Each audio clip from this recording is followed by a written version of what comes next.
Hello, and welcome to the next episode of our Live Your Spa Life show. Spa Life is a lifestyle that accepts that accomplishment and harmony coexist.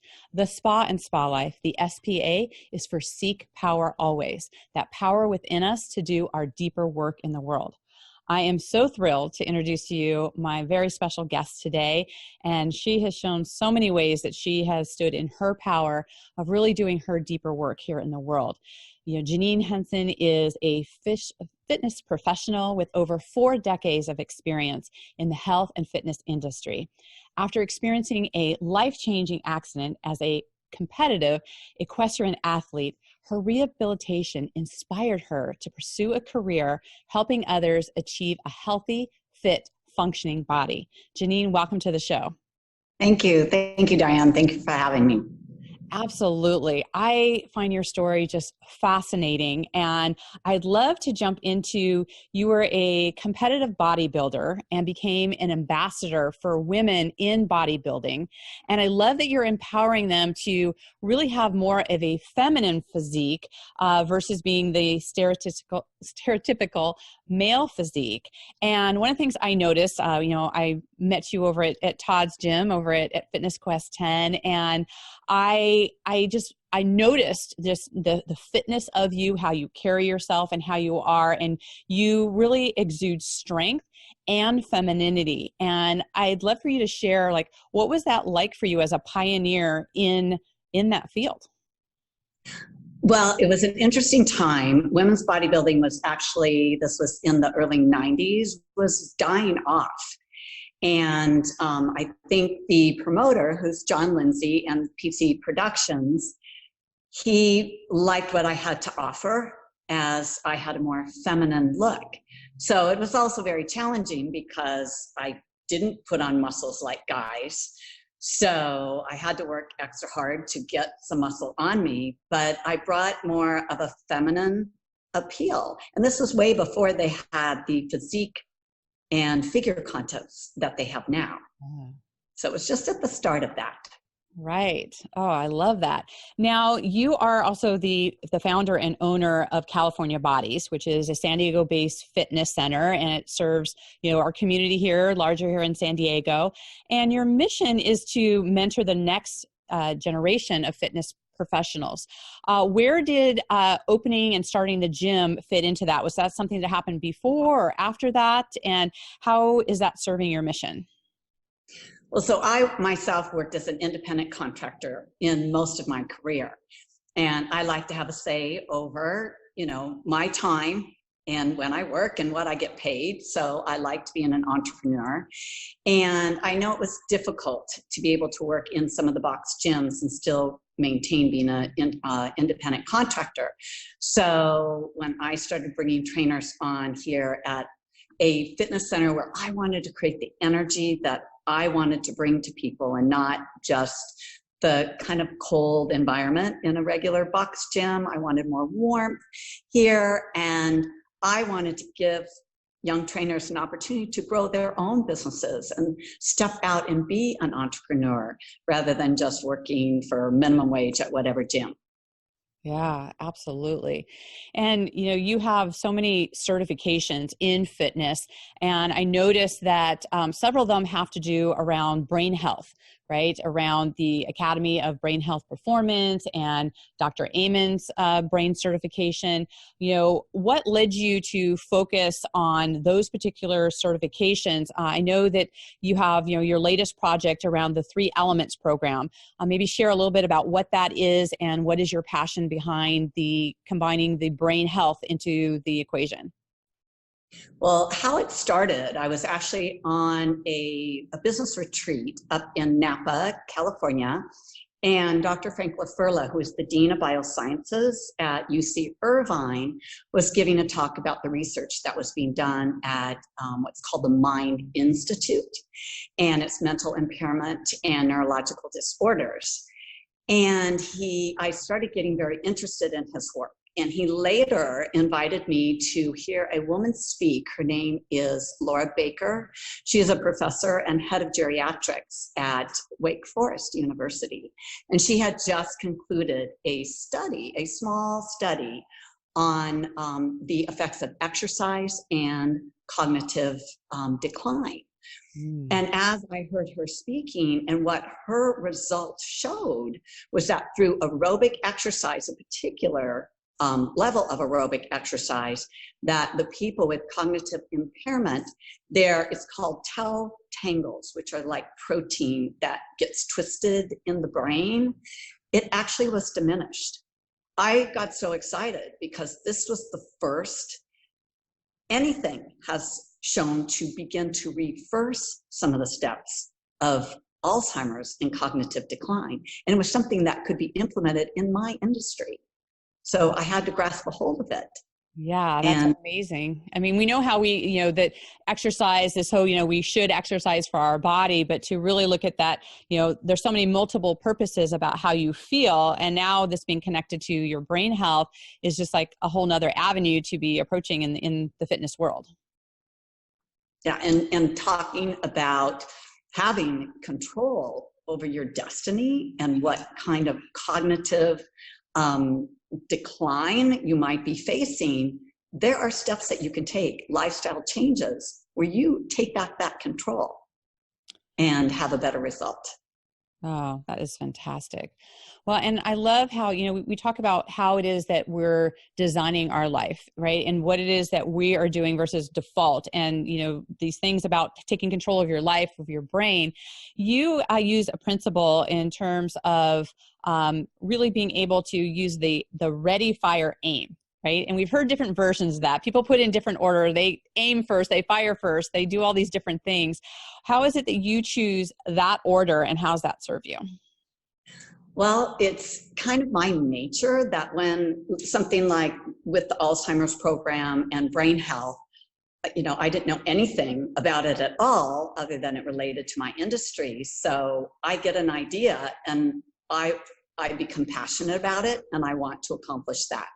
I'll figure it out later on. I begin to do my research and do the background work later and just aim for what my goals are and what I want to accomplish. Right.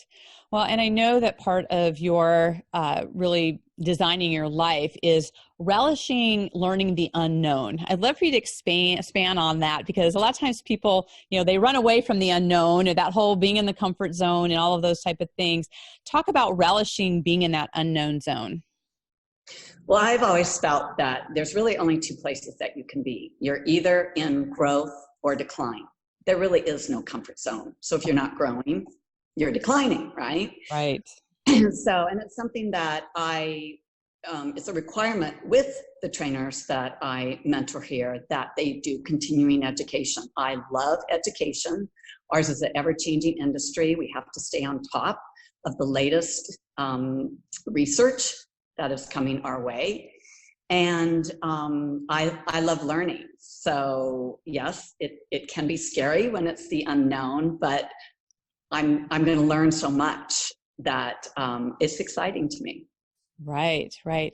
And, you'd mentioned about having, butterflies in your stomach, right? And that if you don't have that it's not a big enough goal or something that you're up to. And I can completely relate to that. I mean, I'm done, several hundred episodes, and I feel like every time I hit that start button, there's just like, there is that butterflies and like, oh, I hope it all works out well and all of that. And, but I really do believe that is a big part of stepping into something bigger.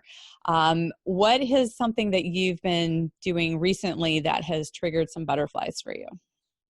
Well, one of the things is doing presentations for the brain health. I've been speaking to different organizations within my community, Women of Wellness Group, the Lonza Women Group, Fallbrook Women Group. I had a presentation here at my own facility, and I literally feel like I want to throw up every time I prepare to get up there and stand in front of a group of people. And but I have to get that message out there. Yeah. So if I'm not stretching myself in that regard, and I'm just holding that information within me, who am I going to benefit that way? So right. Do it anyways. Do it anyways. Absolutely. Well, and we know that a lot of times our our path is not a straight arrow, right? There's many detours and many things that can happen, and things that can be very disempowering to us. And some of those disempowering moments lead us to step into our greatest moments of power. I know this has been a very challenging year for you, something very disempowering for you. I'd love for you to share about your son Daniel and about that that experience, about how that affected you, your life, and now your mission.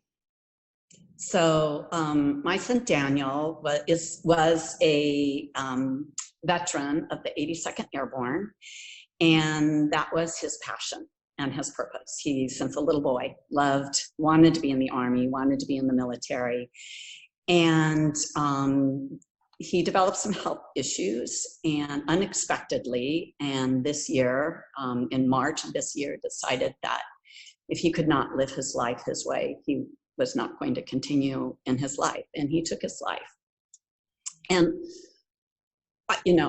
as a mother, I know it completely shattered me. And one thing I did learn was being strong enough to allow others to be strong for me. My team here stepped in, never missed a beat, took care of all our clients, took care of the business. I never had to be concerned with what was going on here, and just to figure out the grief process and how I was going to deal with that. Right. And I had remembered, it was actually at Todd's mentorship retreat last February, I met a military vet who was working with vets with a goal of creating that environment where vets can bond together. And one of the first things I thought was, I live in a military town. Why can I not open my doors and invite military and vets in to work together to gain that bond and that camaraderie that they long for when they leave the military community. And this way, I know healing is exercise and strengthening not only your body, you're strengthening your mind. And I want them to learn to strengthen physically, strengthen mentally, give them goals and purpose, which is we're going to be involved in different events throughout the year. So they have a goal and a purpose to work and continue on. Right. Well, first of all, I'm so sorry for your loss. As a mother of two, I can't even imagine the devastation that impacted you and your family. And one of the things is, it's so amazing. I mean, God has amazing things in store for us about using our talents and using things to move forward into the next level of our life. And, you've really found ways to add some meaning and support to people in the veteran world and transitioning in. I know for myself as a retired police officer, there can be a very difference between the civilian world and working in a military type fashion and finding your place in the world, because it is very different, and being able to fit in those ways. How is it that you got connected with the 22 Too Many, and how was that a foundation to really set up the challenge and your own nonprofit in Daniel's name? Well, the 22 Too Many, when you have an intention on doing something, all of a sudden people begin to show up in your life. I met different veterans who actually were doing things similar to what I wanted to do. And Daniel's father is a Vietnam vet and does suffer from PTSD and struggles with that. And a friend of his told him about this walk and that they were going to carry Daniel's picture. And I had a conversation with the organizers, and last year they only had 12 people, 5 who did finish the walk. And he said, well, it's going to be hard. People say they're going to come and they don't. Well, 33 of my dear California Body members showed up for that walk to support me, to support our vets, again, were in a military community. They wanted to show their support. Not everyone did the 22. Many committed to, I'll walk 5, I'll walk 6, but I want to be there and support. And it was one of the most painful things I have ever done physically. About the first 5 miles in, I started getting blisters on my feet. And then towards the end, we had about 5.5 miles to go, and my shins are screaming, my hips are locking up. I'm with some people who are still with me. We had 11 of us finish who were in pain, their knees, their back, but we continued on, and I couldn't give up. I couldn't give up on my Daniel. I couldn't give up on our military vets who are suffering, and their suffering is so much more than whatever physical pain I was experiencing. And it had an extremely empowering effect on me, being able to finish that and accomplish that. And now there's so many other things that I want to take on. And I also found a couple who had lost their son in 2013, Howard and Jean Summers. And they, along with a congresswoman in Arizona, passed the very first bill called the Daniel Summers Network Support Act to help veterans. And now I'm helping them with their second phase, which is I'm sending out questionnaires to vets to see if what would be the next steps. They have the next phase of this bill, what they want to create to, if I may go into a couple of the questions that they're asking. Wow. One is that, would you agree to be paid an extra 3 months just dedicated to helping the military transition into that civilian life? Also, they would be giving out their support group. Who are their family members? Who are their friends that support them, so that the VA could then send to them information to help them, educate them, what kind of signs to look for, how can they help their military loved one when they get out of the military and make that transition. And then also right now, to be part of the VA, it's an opt-in. You have to go in and enroll, where they want to change it where you're automatically enrolled in the VA. And then you could opt out if you choose. A big difference in that you're already brought into the VA program.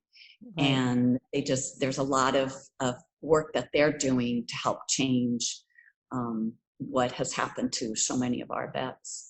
Right. Now, has some of the vets responded to some of these questions?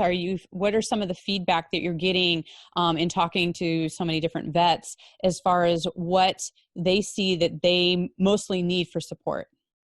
Yes. And I love the feedback that I've gotten, and everyone has been very positive about, yes, having that extra 3 months, even though it would add time onto their service. They would be getting paid for it, but yes, they want that help in that transition period. They've also mentioned that they really need help in the seeking employment.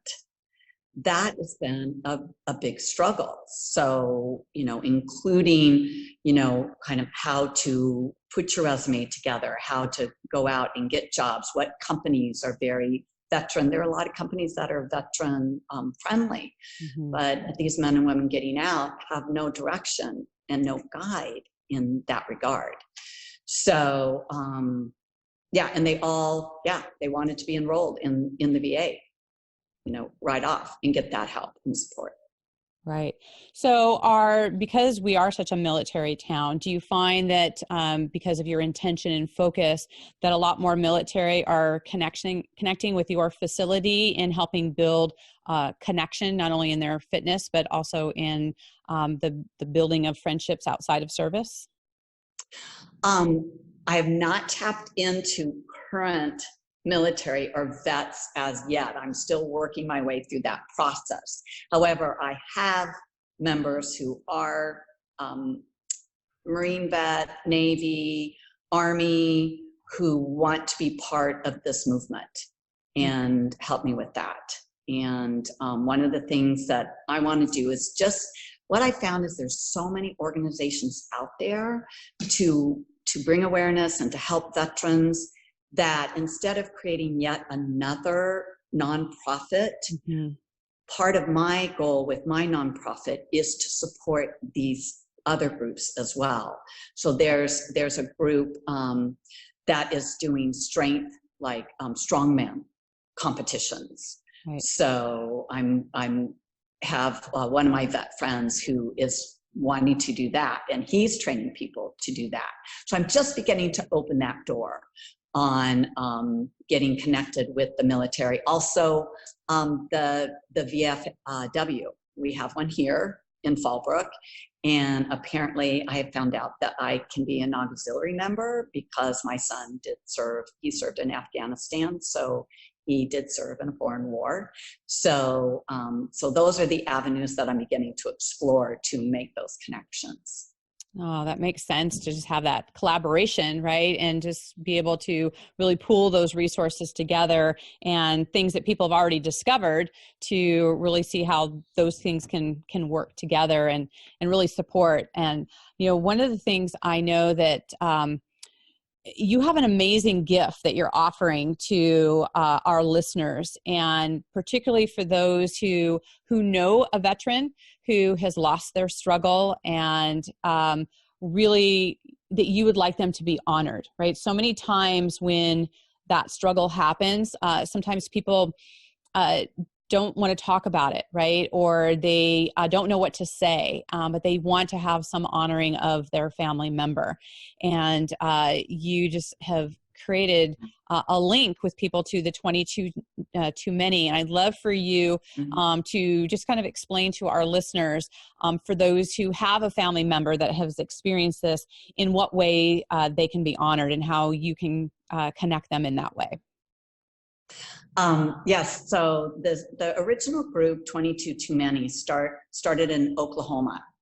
And it was a group of runners. And actually the 22 comes from, there were 11 runners, and they carried 11 military vets who had committed suicide on their backs. And I liked that they had said, you know, you had our back, so now we have you on our backs. Right. And they carry them marathons, half marathons, 10Ks throughout the country. They just did the U.S. Marine marathon that was in Washington, D.C. Horrible weather, I understood. And it meant a lot that a woman, she sent me the picture of her and a picture of Daniel, and her carrying Daniel on her back, and how the weather was so horrible and it was cold. She did the 10K, and she wanted to give up, and she said, Daniel helped pull me through that. And I thought, that is such a beautiful thing, and to honor them. So what I wanted to offer is that anyone, if they had a loved one or knew someone dear to them that they want to honor, and send a picture and a story about their life, who they were. And the 22 Too Many would like to honor them and carry them. We will be doing another walk next year, probably in October. This was October 12th this year.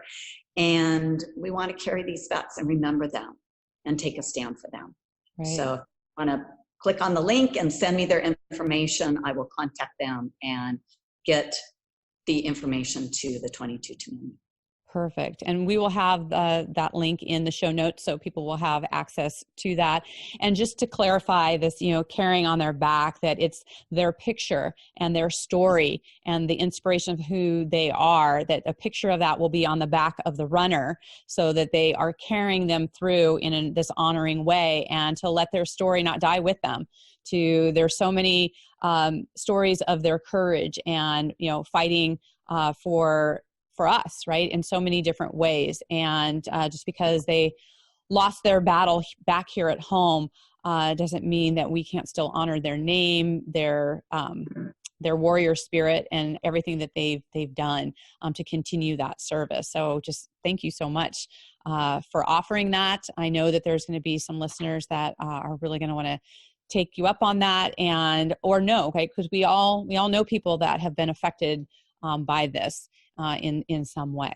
So I know people are also going to want to connect with you personally as well. And how can they do that? Well, they could go to my website, which is www.ca-bodies.com. Also can find me on Facebook, which is California Bodies, and on Instagram, which is California_fitness or bodies_fitness. Perfect. And again, we'll have those in the show notes as well, so that people can get connected with that and be able to, support you and support these bigger mission that you're up to and what you are doing. One of the things as we're closing out here today is that I like to ask my guests is that, we create these environments, right, where they support us in, we feel differently in our bedroom versus our kitchen or our living room, and everything that we create impacts us in some way. So what would be your favorite room in your home and why? So my favorite room, we just actually moved into a new home. I love it. It's in Bonsall, California, North County, San Diego. I'm closer to my work now, which I love. And I overlook the San Luis Rey Downs training facility for racehorses. And, I've spent my whole life, since I was 7, I rode horses. I was a competitive athlete. And I love in my bedroom, and particularly will go out on my deck and I can see the racetrack. And in the mornings, I watch them. I hear their hooves pounding on the ground. I hear their breath as they're, heavy breathing, and just watching these beautiful animals. And it gives me such joy. It's, my favorite place in my room. Oh, I love that so much.